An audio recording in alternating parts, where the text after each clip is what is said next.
कि संसद में दहाड़ेगा जब शेर नगीने से, संसद में दहाड़ेगा जब शेर नगीने से, पूछेंगे सभी दुश्मन माथे को पसीने से। आवाज नगीना की ये खुल के उठाएगा चंद्रशेखर आजाद। एकत्र होकर भी दरिया से जंग करते हैं, इन्हें बचाना समंदर की जिम्मेदारी है। दुआ करो कि सलामत रहे वजूद इनका, ये एक चिराग कई आंधियों पे भारी। इस खूबसूरत प्रोग्राम के काबिल एहतराम सदर साहब,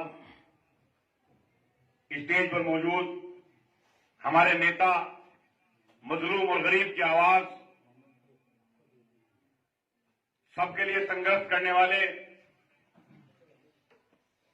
एक आखिरी उम्मीद, एक आखिरी दिया, आदि जनाब इज्जत माब चंद्रशेखर आजाद साहब, और स्टेज पर मौजूद तमाम बुजुर्ग, मेरे सामने बैठे हुए हमारी माएं, बहनें और नौजवान साथियों, अपनी बात इन विचार के साथ शुरू करता हूं और मुझे ज्यादा नहीं बोलना, मुश्किल से 3-4 मिनट में अपनी बात खत्म करूंगा, क्योंकि हमें हमारे नेता को सुनना है। क्या आपको मसरत मिली, दस्तार तक रखा गया और हमें बस रौनक दरबार तक रखा गया। आपको मसरत मिली, दस्तार तक रखा गया और हमें बस रौनक दरबार तक रखा गया। वोट पाकर बन गया कोई यहां आला वजीर और किसी को दावत इफ्तार तक रखा गया। शेर मैंने इसलिए पढ़े, 4 मेरे मिसरे मैंने इसलिए कहे कि दोस्तों, इस मुल्क के आजाद होने के बाद 70 साल की तारीख उठाकर देखिए, 70 साल का इतिहास उठाकर के देखिए। कोई दाढ़ी टोपी लगा करके आया, किसी ने कोई नारा दिया, किसी ने कोई नारा दिया और हमारा इस्तेसाल होता रहा, हमारा उत्पीड़न होता रहा, हम तमाम लोगों को वोट देते रहे। मैं तफसील में नहीं जाना चाहता। कोई हिंदुस्तान की पार्टी ऐसी नहीं है, सेकुलर पार्टी जो अपने आपको कहती है कि जिसे मुसलमानों ने वोट ना दिया हो। लेकिन उन्हें बदले में क्या मिला? उन्हें बदले में मिली बेरोजगारी, उन्हें बदले में मिली नफरत, उन्हें बदले में मिला कि उनके लिए सारी आवाजें खामोश हो जाएं। मुझे याद है कि अब यह कत्ल हुआ जुनैद और नासिर का, मुझे लगा इतना बड़ा कत्ल हो गया, हमारे 2 बच्चों को जिंदा जलाकर बेरहमी से मार दिया गया, तो हमारी सारी सेकुलर जो ताकतें अपने आप को कहती हैं, चाहे वो उत्तर प्रदेश में हो या उत्तर प्रदेश से बाहर हो, वो आवाज उठाएंगी, वो संसद को घेरने का काम करेंगी, वो नासिर के साथ होंगी। लेकिन दोस्तों, तमाम लोग खामोश थे, सबके लफ्ज हिल गए। एक आवाज अगर उठी, वो आवाज थी चंद्रशेखर आजाद साहब की। और मेरे दोस्तों, मैं आपसे कहना चाहता हूं, ये बिजनौर और नगीना की सरजमीन है।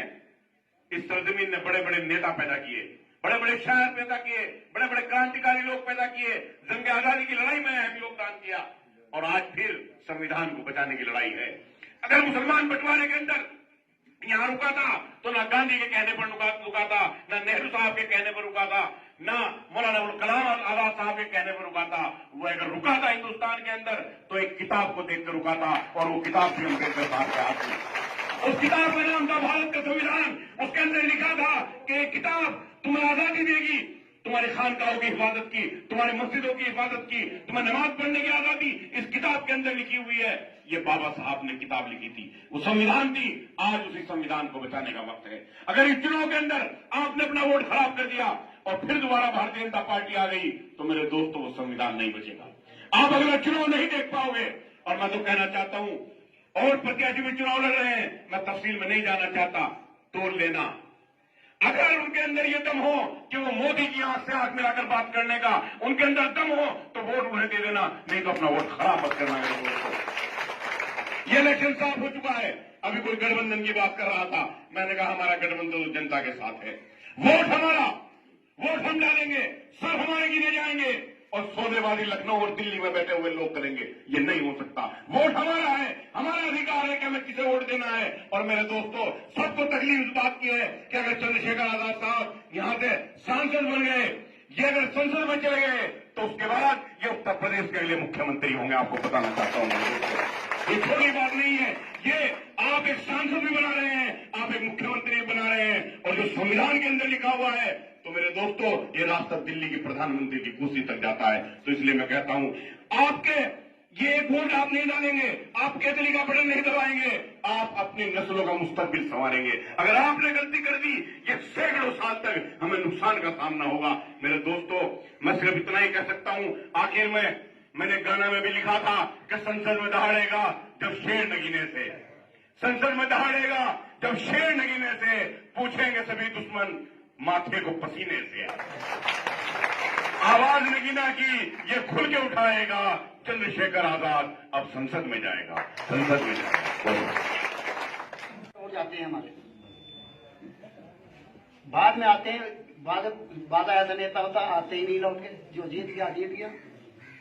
मैं चंद्रशेखर के लिए एक शेर अर्ज कर रहा हूं। जब हवा चलती है तो पौधे झूम जाते हैं, जब हवा चलती है तो पौधे झूम जाते हैं, और जब नए दोस्त मिलते हैं तो पुराने भूल जाते हैं। बहुत बहुत धन्यवाद कादिर साहब। अब मैं अपने बुजुर्ग मोहम्मद समाजवादी का थाक रहे मुसलमान है ना। अब भेजा न है का रहने वाला है, न है का सहने वाला है, ना कोई इसे जानता है। कौन है? जज साहब। कोई कार्यकर्ता उस जज को जानता है? कोई कार्यकर्ता बतावे उस जज को जानता है? जो मुलायम सिंह के लड़के ने नजीब ने विधानसभा में भेजा, किसी कार्यकर्ता ने कोई मसला नहीं करा, और 3 महीने से 6 महीने से चंद्रशेखर से मशवरा करके और चंद्रशेखर को धोखा दे दिया। एक सीट 80 सीट में से एक सीट चंद्रशेखर ने मांगी थी। क्या मुलायम सिंह का लड़का 80 सीट जीत लेगा? हैं?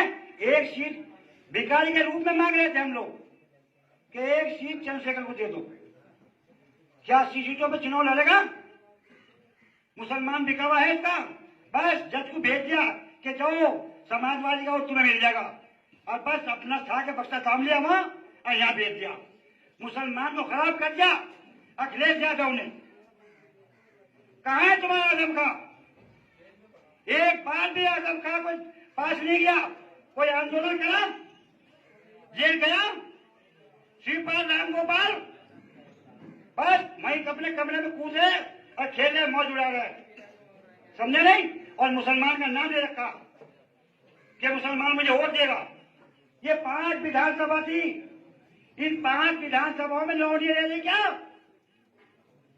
कोई आदमी नहीं था उसको इसकी जोड़ का जो जज भेजा है।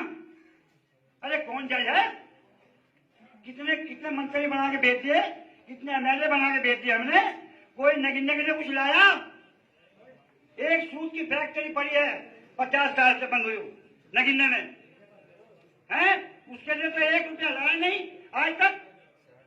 और मुलायम सिंह साहब आते थे और बुनकरों का नाम लेते थे कि बुनकरों मैं तुम्हें फैक्ट्री चला के दूंगा। आज तक वो नगीने की फैक्ट्री बंद पड़ी है।